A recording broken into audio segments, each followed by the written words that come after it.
Lionel, on peut y aller. Mesdames, Messieurs, bonjour. Mesdames, Messieurs, bonjour. Test de sonorisation pour les interprètes en particulier. Est-ce que vous pouvez engager vers le... Ici, c'est donc le français vers l'anglais. Engager vers l'anglais, s'il vous plaît. 1, 2, 3, 4, 5. Quelques instants, on attend une information qui revient sur ce téléphone. 1, 2, 3, 4, 5, 1, 2, 3, 4, 5. Mesdames, Messieurs, bonjour. 1, 2, 3, 4, 5, 1, 2, 3, 4, 5. Mesdames, Messieurs, bonjour. Enfin, c'est bon, super. Qui répondent rapidement. S'ils n'ont rien touché, en théorie, tout fonctionne. Mesdames, Messieurs, bonjour. 1, 2, 3, 4, 5. 1, 2, 3, 4, 5. Yes, je sais, c'est pénible. C'est Twitter. Je n'ai rien dit. 1, 2, 3. 1, 2, 3, 4, 5. 1, 2, 3, 4, 5. Mesdames, Messieurs, bonjour. Donc l'orateur est français, l'interprétation simultanée est en anglais pour nos amis américains à l'autre bout de la planète. 1, 2, 3, 4, 5. Lionel. 1, 2, 3, 1, 2, 3, 1, 2, 3. C'est bon. 1, 2, 3, 1, 2, 3, 1, 2, 3. 1, 2, 3, 1, 2, 3. Je parle doucement, je parle pas fort. Voilà. 1, 2, 3, 4, 5. 1, 2, 3, 4, 5. 1, 2, 3, 4, 5. 1, 2, 3, 4, 5. Je vais faire comme tout à l'heure, je vais lire la presse. Là. Non, pour le moment, on attend une info qui revient des États-Unis, en fait. C'est bon. On va passer sur l'autre configuration. Orateur anglais, cette fois-ci. Interprétation simultanée en français. En 80-20. 1, 2, 3, 4, 5. Mesdames, Messieurs, bonjour. Les dépêches de l'AFP. 1, 2, 3, 1, 2, 3, 1, 2, 3, 1, 2, 3. Mesdames, Messieurs, bonjour. 1, 2, 3, 1, 2, 3, 1, 2, 3, 1, 2, 3. 1, 2, 3, 1, 2, 3, 1, 2, 3, 1, 2, 3. 1, 2, 3, 1, 2, 3, 1, 2, 3, 1, 2, 3. 1, 2, 3, 1, 2, 3, 1, 2, 3, 1, 2, 3. Je ne parle pas très fort. Le Stade brestois a tranché les phases finales au Roudourou et pas de Stade de France. Ça intéresse tout le monde. 1, 2, 3, 1, 2, 3, 1, 2, 3. 1, 2, 3, 1, 2, 3, 1, 2, 3. 1, 2, 3, 1, 2, 3, 1, 2, 3. 2 dépôts d'armes au Yémen visés par des frappes américaines. Il est au courant. 10 ans après, Montrouge rend un nouvel hommage à Clarissa Jean-Philippe. Sérieusement, sur les attentats de 2015. La traduction française a monté un peu. Alors, attendez, parce que moi, j'ai pas une information cohérente là-dessus. Non, non, non. Pardon? Ok. Julien? Non. Non, mais... Non, non, Julien.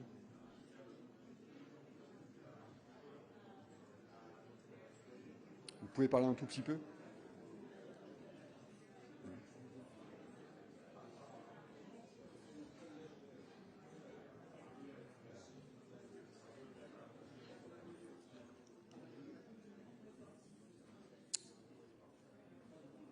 Que le sien, Julien. Que le sien. C'est bon? Ok, c'est bon, merci beaucoup.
Monsieur le secrétaire d'État, cher Tony Blinken, bienvenue à Paris.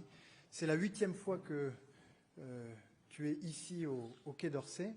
Et au moment où se termine ta mission au secrétariat d'État, je voudrais te dire, comme je l'ai fait tout à l'heure lors de notre entretien, que tu as incarné le visage de l'Amérique que nous aimons. L'Amérique au service de laquelle le jeune Lafayette a décidé d'apporter tout son concours en s'embarquant à 19 ans seulement sur le navire de la Victoire. L'Amérique que nous avons célébrée au mois de mai dernier sur les plages du débarquement pour nous souvenir qu'elle a contribué à venir libérer notre pays. L'Amérique qui, par sa hauteur de vue, par son attachement viscéral aux valeurs de la liberté, a contribué, sur les décombres de la Seconde Guerre mondiale, à bâtir avec nous un ordre international fondé sur le droit. Et je veux dire que tout au long de cette mission qui a été la tienne, tu auras beaucoup accompli pour contribuer à la résolution d'un certain nombre de crises régionales. Et je veux en particulier saluer ton action au Proche-Orient. Au Liban notamment, où grâce à nos efforts combinés, nous sommes parvenus à mettre fin aux hostilités avec un accord de cessez-le-feu, mis en œuvre grâce à un mécanisme franco-américain qui produit ses effets, puisque le Hezbollah commence à être désarmé au sud du pays et que c'est désormais presque un tiers des troupes israéliennes qui se sont repliées et qui ont quitté le sud du Liban. Nous avons combiné nos efforts pour faciliter l'élection d'un président. Cette élection aura lieu demain et nous espérons vivement que cette élection puisse avoir lieu de manière à ce que puisse advenir le redressement politique et institutionnel du Liban. Nous avons, pour l'Ukraine, combiné nos efforts pour apporter aux Ukrainiens tout le soutien nécessaire pour qu'ils puissent résister face à l'envahisseur russe. Et nous partageons un certain nombre de convictions simples. Aucune solution ne peut être trouvée à ce conflit qui concerne l'Ukraine au premier chef sans les Ukrainiens. Aucune discussion ne peut s'engager sur la sécurité européenne sans les Européens. Et il n'y a aucune résolution de cette crise ukrainienne qui serait défavorable aux Ukrainiens et qui serait en même temps favorable aux Européens et aux Américains. C'est pourquoi, que ce soit sur le plan militaire, sur le plan financier, sur le plan des sanctions, nous avons, depuis bientôt 3 ans, apporté à l'Ukraine ce soutien dont elle avait tant besoin pour préserver et défendre sa liberté et son intégrité territoriale, bien sûr, mais pour, en même temps, protéger et défendre les intérêts de sécurité européens. Et je voudrais dire, au-delà de tout ce que tu auras accompli au Proche-Orient, pour l'Ukraine et dans bien d'autres théâtres. Nous évoquions ensemble la question du Soudan, où se déroule aujourd'hui la pire crise humanitaire du monde et sur laquelle nous sommes tous les deux très mobilisés. Combien, lorsque je t'ai vu agir, j'ai vu en toi un diplomate accompli qui sait mobiliser son humanité pour éveiller celle de ses interlocuteurs et qui a su ainsi obtenir tout au long de ces années énormément d'avancées pour la paix et pour la sécurité. Alors, merci pour cette action que tu as menée. Je veux saluer au passage l'action de ton ambassadrice ici à Paris, qui, elle aussi, quittera ses fonctions prochainement, la remerciant pour tout ce qu'elle a fait. Te souhaiter, bien sûr, bon vent et te dire non pas adieu, mais plutôt au revoir, car je suis convaincu que nos routes se recroiseront. Jean-Noel, je veux te dire tout d'abord à titre personnel et à titre professionnel combien j'apprécie ton partenariat, notre amitié et ce que nous avons pu accomplir ensemble. Et je me réjouis du fait que tu continueras à porter le drapeau dans les mois à venir sur ces dossiers si importants pour nos deux pays. Mais j'ai bénéficié, moi, d'un collègue exceptionnel en Jean-Noel Barrot. et je te remercie. To the Foreign Minister, to President Macron, I also have to say how grateful I am for the extraordinary partnership that the United States and France have enjoyed these past 4 years that we've been in office. Obviously, a partnership, a fraternity that goes back many, many, many years. I think it's fitting that my last trip as Secretary of State brings me back to France. We know, both of us, that this is a world that we have to face together that is more complex, more competitive, more contested than at any time in recent memory. But we have a shared determination, our two countries, to advance our shared interests and values and to do it together. We have an enduring belief that this partnership is essential to trying to build a world that's a little bit safer, a little bit more secure, a little bit more prosperous for the people in both of our countries and well beyond. As Jean-Noel said, I think we've seen manifestations of that partnership and what it can produce in Lebanon. Together, France and the United States produced a ceasefire in Lebanon that is holding, that's moving forward, and that is creating the possibility for a much different and much better future for the country, as well as for its relationship with Israel. Together, we put together an oversight mechanism to address concerns about ceasefire violations, and it is working.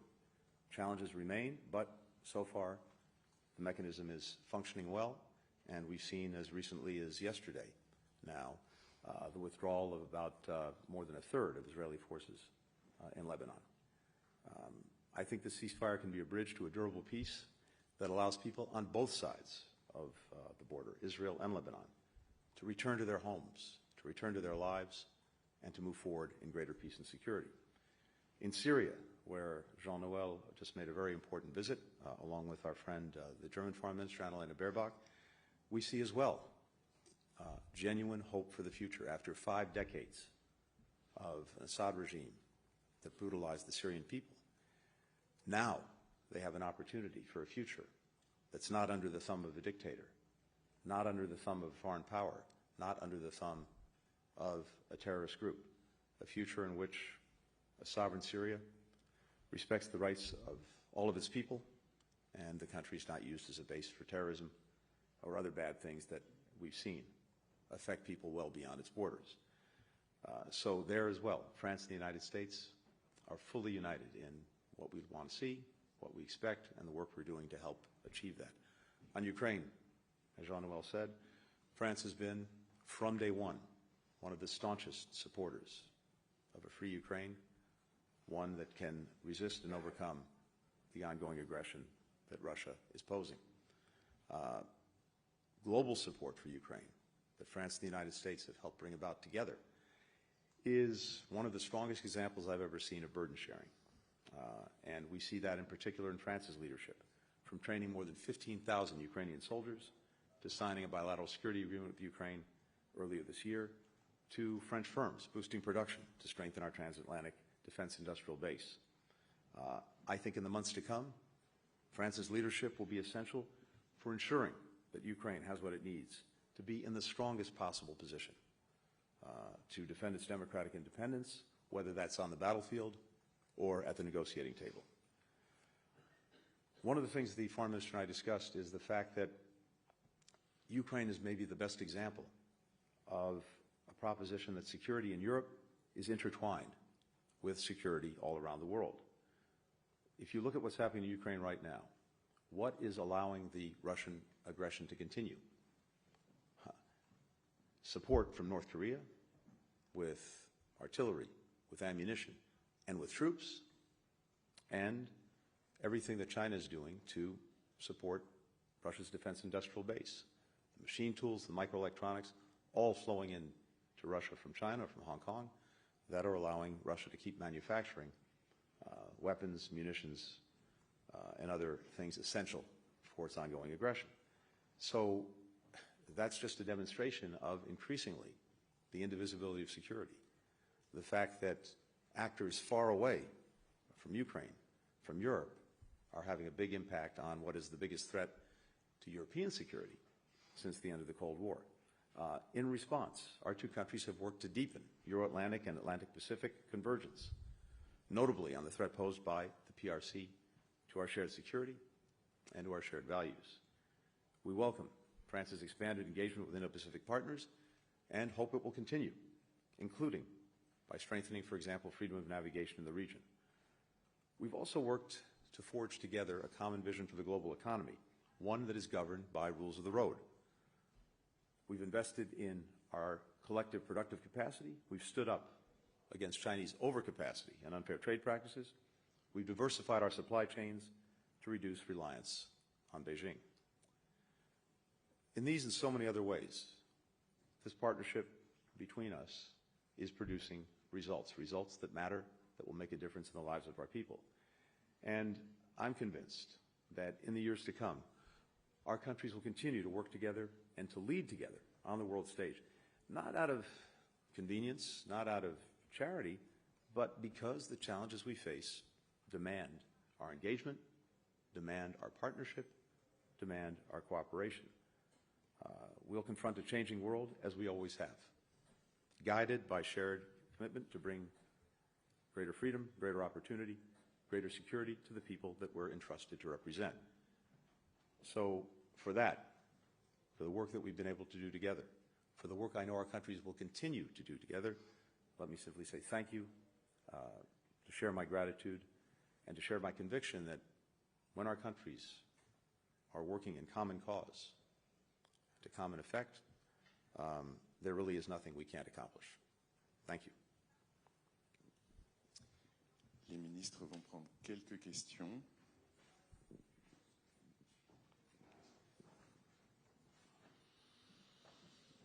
Thank you. Michael Birnbaum from the Washington Post. Secretary Blinken, I wanted to, we've been on this trip with you. We first went to South Korea, where the former ally, President Yoon, is holed up resisting arrest. We visited Tokyo, where leaders are rather annoyed about the decision on blocking the purchase of U.S. steel. We're here in Paris, where, apologies, but the far right is on the rise. The government is a little chaotic. And we're going to Italy next, where the Prime Minister is close friends with Elon Musk. So I wanted to ask, you've talked about your legacy. You've said that you're handing over a set of alliances that's in better shape than when you inherited it. But looking at this pattern, what would you tell the United States people about the challenged relationships that you're facing? A quick question about Greenland. What did you tell Minister Barrot about Trump's interest in taking over European territory? How worried are you about a conflict between the United States and Europe on that front? And lastly, apologize, Elon Musk, what should U.S. allies make of his eagerness to support far-right leaders in Europe and around the world, given his closeness to President-elect Trump and his global business interests? And Minister Barrot, I just wanted to ask, what is France prepared to do to defend Greenland and Denmark if Trump continues to press forward in his attempt to take over Greenlandic territory? Thank you. Michael, thank you for covering the waterfront. Let me take these out of order. Greenland first. I think one of the basic propositions we brought to our work over the last 4 years is that we're stronger, we're more effective, we get better results when we're working closely with our allies, not saying or doing things that may alienate them. Having said that, it's the idea expressed about Greenland is obviously not a good one, but maybe more important, it's obviously one that's not going to happen. So we probably shouldn't waste a lot of time talking about it. On the question of where we are with all of our allies and partners, I'd say two things. First, as you've heard me say many times before, what President Biden entrusted me with doing from day one was to re-engage, re-energize, in some cases reimagine these alliances and partnerships, because he and we are convinced that to do what we need to do to advance the interests of the American people, to actually solve this incredible multiplicity, complexity, interconnectedness of challenges that we face more than at any time in the 32 years I've been doing it, we're so much better off working with others than going it alone. And I think in ways that we've just talked about, we've demonstrated how much more we can get done when we're working closely with our allies and partners. Now, most of the countries that we're working closely with, our base is our democratic base. That doesn't mean that we're not working with countries that don't neatly fit our definition of what a democracy is. The challenges that we face demand that we work with any country that is interested in solving a problem. But we're always starting with our base of fellow democracies. And one of the hallmarks of a democracy, and we talked about this when we were in Korea, is that when we have challenges, when we have issues, including internally, what sets us apart is the fact that we engage them, we confront them, we deal with them directly, we'll deal with them openly, we deal with them transparently, we don't pretend they don't exist, we don't sweep them under the rug, and sometimes that's not particularly pleasant to look at. It can get ugly, it can be painful, but that's exactly what we do. We talked in Korea about the fact that the Koreans are dealing with their own challenge right now, pursuant to their constitution, pursuant to the rule of law, and doing it peacefully. And I fully expect that they will emerge stronger on the other side. With Japan, do we have a difference over a particular business deal?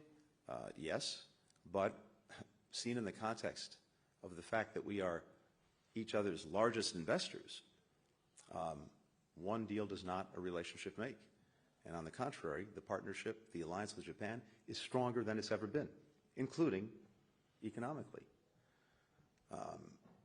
Here in Europe, I talked about this already.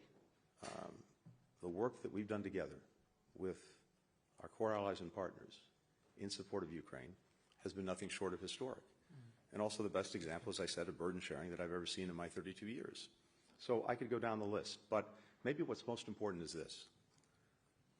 As we transition, as we work to hand off to the Trump administration, what I've been animated by these past couple of months is making sure we give them the strongest possible hand to play in dealing with all of these challenges. The world doesn't stop because we have a transition. There are so many things happening in real time that I want to make sure the administration that's coming in is fully prepared to engage from day one. And that's exactly what we're doing and what we've been doing. And it's why I'm continuing my work for these next however many days it is, right until noon on the 20th of January. And I believe in area after area, we're handing off, in some cases, things we haven't been able to complete, but that create real opportunities to move things forward in a better way. In the Middle East, we're very close to a ceasefire and hostage agreement. We've talked about this too in recent days. I hope that we can get it over the line in the time that we have left. But if we don't, then the plan that President Biden put forward for a ceasefire hostage deal will be handed over to the incoming administration. And I believe that when we get that deal, and we'll get it, it'll be on the basis of the plan that President Biden put before the world back in May. We've done an incredible amount of work of what follows a hostage ceasefire agreement in terms of the necessary arrangements for Gaza's security, its administration, its reconstruction, a day-after plan. We talked about this with the foreign minister as well. There, too, we're ready to hand that over to the administration so it can work on it and run with it when the opportunity is there.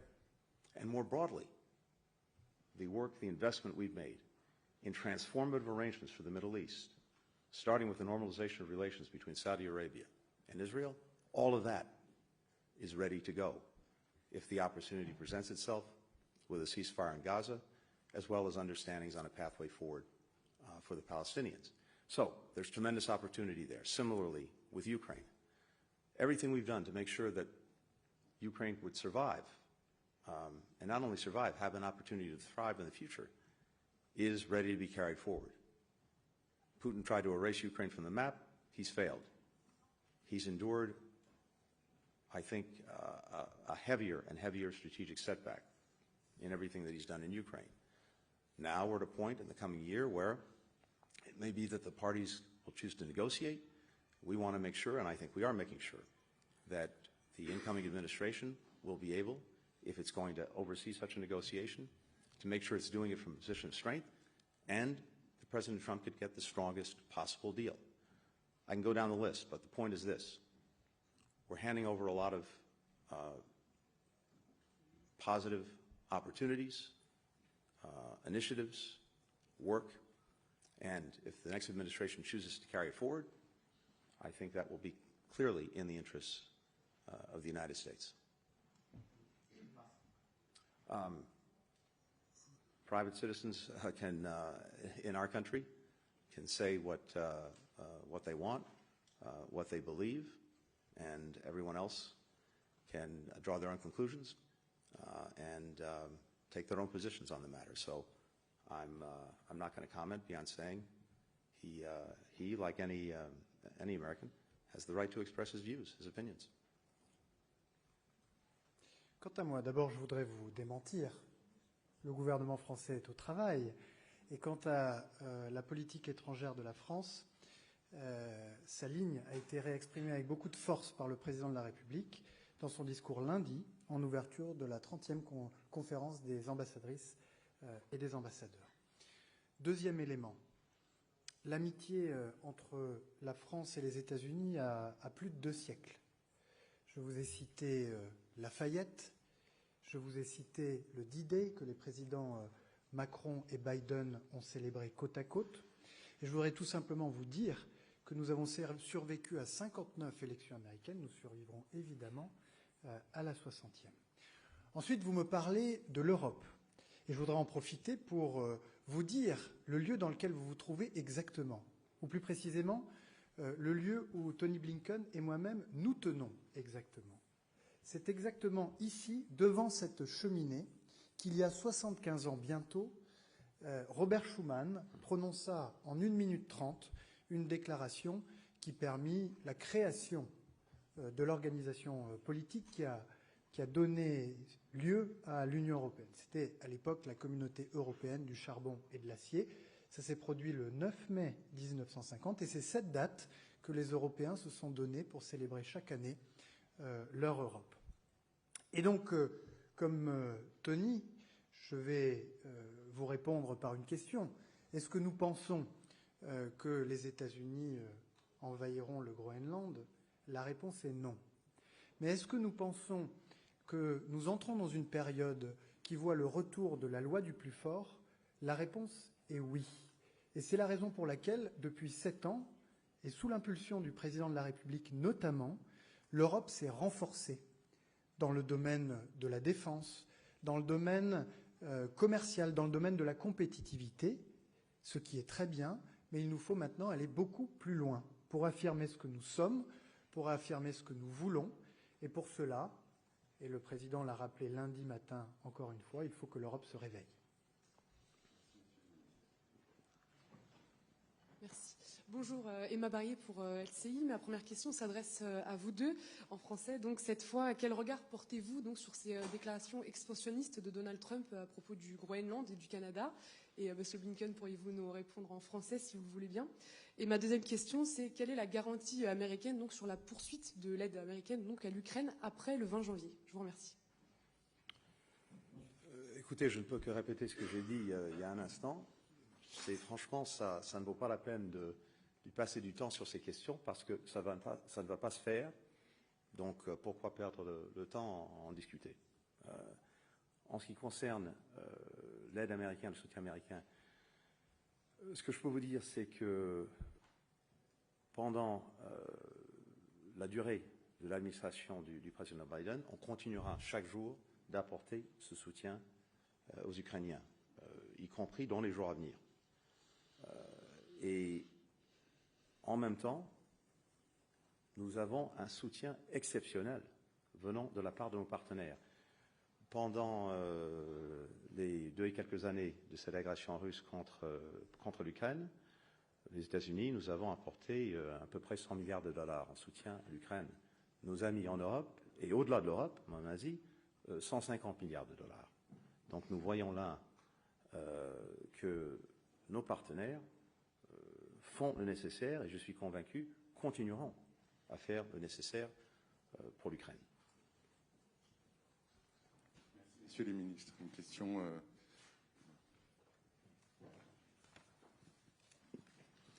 Thank you so much. Alex Raffolo from News Agency Tehran. Mr. Secretary, I want to take my chance and follow up on Ukraine again. President Zelensky gave an interview earlier this week, and he said that in his view, there can be no meaningful security guarantees for Ukraine if the United States is not part of it. Do you think that Europe alone can do it? And Mr. Foreign Minister, same question but differently. Given the incoming administration's viewpoint, can you see it being there in a coalition of European countries that would be willing to provide guarantees to Ukraine, which will be enough for lasting peace? And or do you just think that willpower is not there? Is America still a key on this? If I may, very quickly follow up on concerns across the continent over Russian interference directly in the election processes in Europe. What can Europe do to better vaccinate, if you want, against that problem? And finally, Mr. Secretary, if I goes to you on Georgia. President Macron this week backed the protesters in Tbilisi, and he said that new elections could be a way out of the current political crisis. I know you've taken some measures, sanctions, but I want to give you a chance to expand on that. Is there anything that the Western allies can do to save Georgia's democracy? Thanks so much. Thank you. Happy to start. On Ukraine, as we've been very clear, what we've all been working to do is to make sure that as Ukraine engages this year, 2025, it can engage it from a position of strength, whether that means continuing the fight because Russia refuses to stop, or whether it means entering into a negotiation to get at least to a ceasefire and maybe beyond. And as I mentioned a moment ago, we'll continue to the very last day of this administration to bring that support forward to Ukraine. I know that our partners will continue well beyond. If there's going to be a negotiation, if there's going to be a ceasefire because we brought it to that point, I think it's going to be critical. And I believe that the incoming administration will want to make sure that they negotiate the best possible deal. And the best possible deal has to be one that builds into it real deterrence against Russia repeating its aggression 6 months, a year, 2 years, you name it. Because here's what we know. Putin has not and will not give up on his imperial ambitions. And if there's a ceasefire, he'll want to try to use the time to rest, to refit, and eventually to reattack.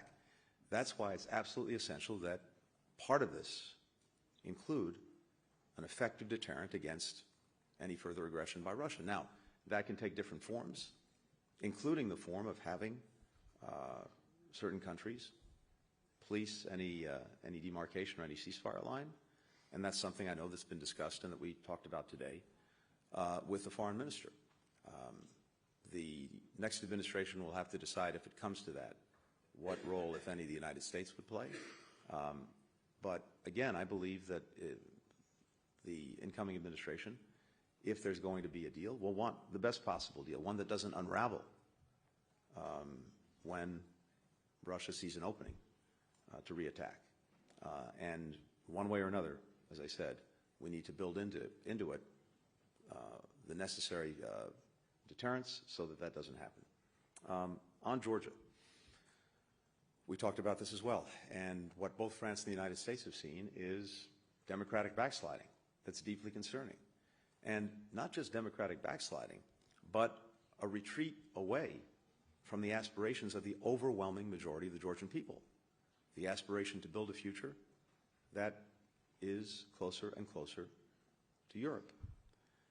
So having seen that backsliding, having seen a government that's acting in contravention of the clear will of the people that it purports to represent, having seen an election that raised many questions, having seen repressive actions taken by the government about people who are trying to speak freely and openly, we, as well as our partners, have taken action.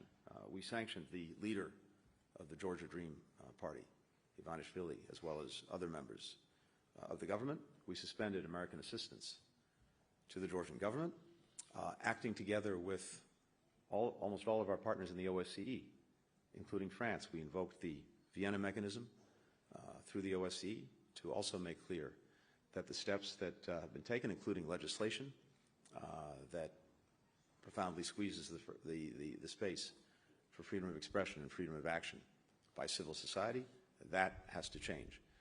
So I think you see a clear unity of purpose when it comes to the United States, France, many other countries, faced with the very unfortunate actions of the government in Georgia.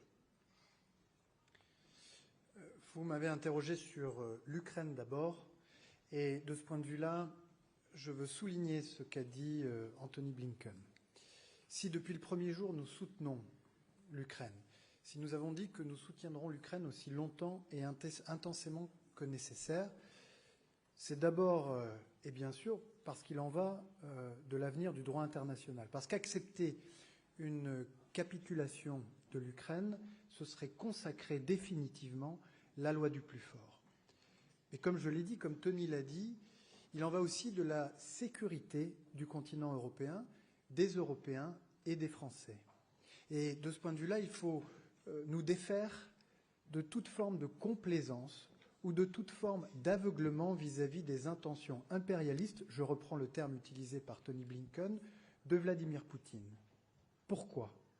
Eh bien parce que nous avons vu depuis le mois de février 2022 que la menace russe, la menace de Vladimir Poutine, a muté. Elle a montré qu'elle pouvait, que la Russie de Vladimir Poutine pouvait se lancer dans une invasion à grande échelle, comme elle l'a fait en Ukraine. Elle s'est internationalisée en repoussant, ou en tout cas en exportant le conflit vers l'Asie et en y attirant la Corée du Nord. Et elle s'est hybridée en prenant des formes variées dans tous les champs de la conflictualité et en agressant un certain nombre de pays, y compris des États membres de l'Union européenne.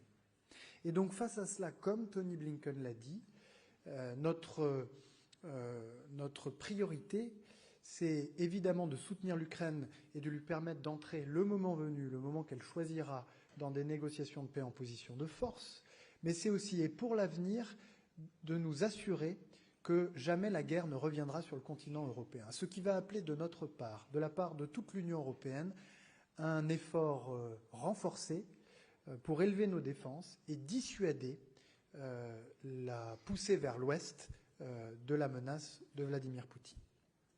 Ensuite, sur la question de la désinformation, très rapidement, et des ingérences dans les processus électoraux. Là encore, l'Europe a été très claire.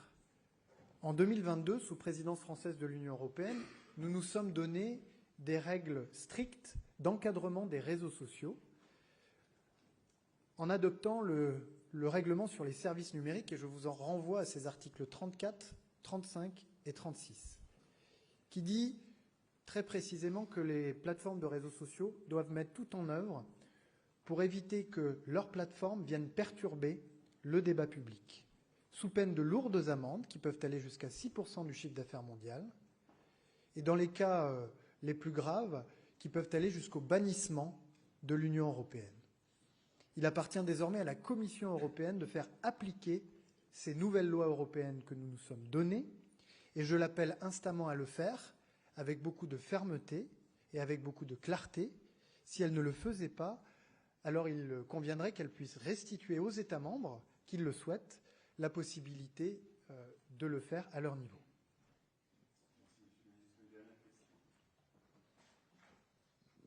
Bonjour, monsieur Mathieu Rabéchaud, AFP. Une question pour vous deux. La Turquie menace les combattants kurdes de Syrie d'une opération militaire. Que peuvent faire les États-Unis et la France pour prévenir cela et contribuer à la stabilisation de la Syrie? Et par ailleurs, je reviens sur les déclarations d'Elon Musk en français, s'il vous plaît, Monsieur le ministre. Monsieur Musk sera un membre de l'administration américaine dans moins de 15 jours. Il a fait des déclarations qualifiées d'ingérentes dans la politique intérieure britannique et allemande. Est-ce approprié? Chacun a le droit d'exprimer ses opinions, mais évidemment, lorsqu'on participe à un gouvernement ou lorsqu'on aspire à y participer, les opinions ont une valeur particulière. Alors, de deux choses l'une. Soit les interventions auxquelles vous faites référence sont des opérations de communication dans le cadre de processus électoraux ou du débat public de certains pays européens, et c'est évidemment très regrettable. Soit c'est une alliance assumée avec des partis de l'ultra-droite qui flirtent avec les courants néo-nazis, comme c'est le cas avec l'AfD. Et alors là, il faudra que le parti républicain puisse assumer de lier son destin avec celui de partis qu'il représente, tout ce que le parti républicain a toujours combattu. Ensuite, sur votre première question, merci de l'avoir posée, et elle me permet de revenir sur l'un des sujets sur lesquels les États-Unis et la France ont œuvré de concert depuis bien longtemps et singulièrement depuis 4 ans. La lutte résolue et sans relâche contre le terrorisme islamiste et en particulier contre Daesh en Syrie. Et je veux à cette occasion présenter devant Antony Blinken mes condoléances, les condoléances de la France, aux victimes de l'attentat terroriste qui a frappé la Nouvelle-Orléans. Les Kurdes de Syrie ont été pour les États-Unis et pour la France des alliés fidèles, des alliés résolus dans la lutte contre le terrorisme islamiste. Avec la chute du régime criminel et barbare de Bachar al-Assad, un nouvel espoir est né en Syrie. C'est un espoir fragile, mais c'est un espoir réel.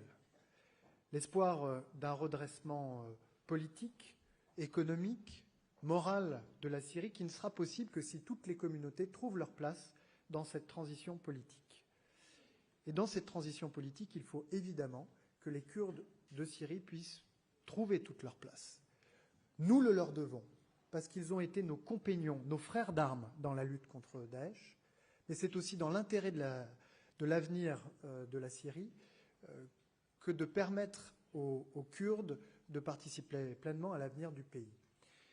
Et c'est pourquoi je veux saluer les efforts qui ont été ceux de Tony Blinken pour faciliter des médiations entre les Kurdes de Syrie et les Turcs, mais aussi entre les Kurdes de Syrie et l'autorité de transition, dont le principal dirigeant a pu s'entretenir avec le général Masloum il y a quelques jours.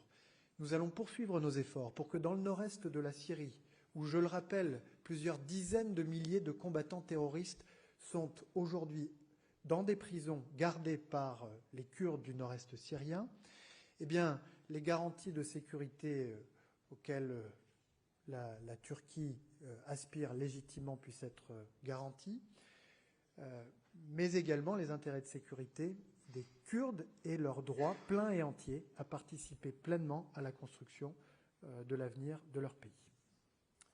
And I have very little to add because I agree entirely with what Jean-Noel has just said. I simply say this. For both of our countries, it is essential, as Syria is navigating this transition, that we keep a lid on the terrorist threat, the enduring terrorist threat posed by ISIS or by Daesh. And as Jean-Noel said, we've seen possibly a manifestation of that threat with the horrific incident in Louisiana, where the individual in question said he was an adherent of Daesh. It shows, unfortunately, the enduring potency of the ideology, but an even more acute danger would be if the more than 10,000 foreign terrorist fighters who are being detained under the vigilance of our Kurdish friends in Syria were to get out and reconstitute the very potent force that was Daesh in Syria, in Iraq, before it was defeated. And this is an enduring American interest as well as a French interest. And it's enduring as well, I believe, with the incoming administration. When Daesh was trying to build its caliphate, its actual physical caliphate, a territorial caliphate, it controlled a huge chunk of land between Iraq and Syria. And that territorial caliphate was undone, was defeated. And that was completed under President Trump's watch during his first term, with taking back Raqqa. So I believe that the incoming administration, like this administration, will continue to show a very strong interest in not allowing Daesh to rear its ugly head again, to see a resurgence. And as Jean-Noel said, a critical part of that is making sure that we enable the Syrian Democratic Forces to do the job that they've been doing in the interests of everyone, of securing the foreign terrorist fighters who are there, as we continue to work to repatriate fighters and to repatriate their families to countries of origin. So we've been working very closely as well with our ally, our partner in Turkey, which has very legitimate concerns, of course, about the PKK and about terrorism, to navigate this transition, to navigate it in a way that I think leads to a resolution of many of those concerns, including over time with the integration of the Syrian Democratic Forces into Syrian National Forces, including with the departure of foreign members of that force to their own countries, including with a resolution of questions around oil, around borders, etc. But that's a process that's going to take some time. And in the meantime, what is profoundly not in the interest of everything positive we see happening in Syria would be a conflict. And we've worked very hard to make sure that that doesn't happen. We'll continue to do that. And I believe that the incoming administration will do the same thing.